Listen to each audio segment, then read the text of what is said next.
कई वर्ष पहले की बात है, जब एक छोटे से गांव में मां दुर्गा की पूजा भव्य रूप से मनाई जाती थी। हर साल दुर्गा पूजा के समय गांव वाले एकत्रित होते और श्रद्धा के साथ मां दुर्गा की प्रतिमा की स्थापना करते थे। इस बार गांव में दुर्गा की विजय की विशेष प्रेम कहानी सुनाई दे रही थी। गांव में रहने वाले हर शख्स ने सुना था कि देवी दुर्गा ने असुर राक्षसों का संहार कर अपने भक्तों की रक्षा की थी।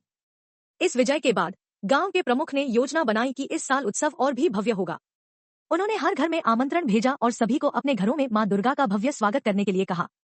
पूजा के दिन गांव के लोग रंग कपड़े पहनकर मंदिर के पास इकट्ठा हुए। मां दुर्गा की मूर्ति को फूलों और दीपों से सजाया गया था और वातावरण में भक्ति गीत गूंज रहे थे। बच्चे बड़े सबने मिलकर मां दुर्गा की आरती की और प्रसाद बंटा। खास बात यह थी कि गांव के सभी लोग मिलकर जय माता दी के नारे लगाते रहे। उत्सव की रात गांव में एक भव्य मेला सज गया। मेले में झूले, मिठाइयों की दुकानें और अपने हुनर दिखाने वाले कारीगरों की स्टॉल्स लगी थी। लोगों के चेहरे पर खुशी थी और हर कोई एक दूसरे को मिठाई बांटकर दुर्गा माता की विजय का जश्न मना रहा था। उस रात सभी ने मिलकर एक विशेष नृत्य प्रस्तुत किया, जहां बच्चे और बड़े गांव के बीच में एकत्र होकर देवी दुर्गा की महिमा का वर्णन करते रहे। इस नृत्य के माध्यम से गांव ने अपनी एकता और प्रेम को प्रदर्शित किया। जब चांद आसमान में चमक रहा था तो गांव वालों ने मिलकर दिवाली की तरह पटाखे फोड़े और उत्सव को और भी अनोखा बना दिया।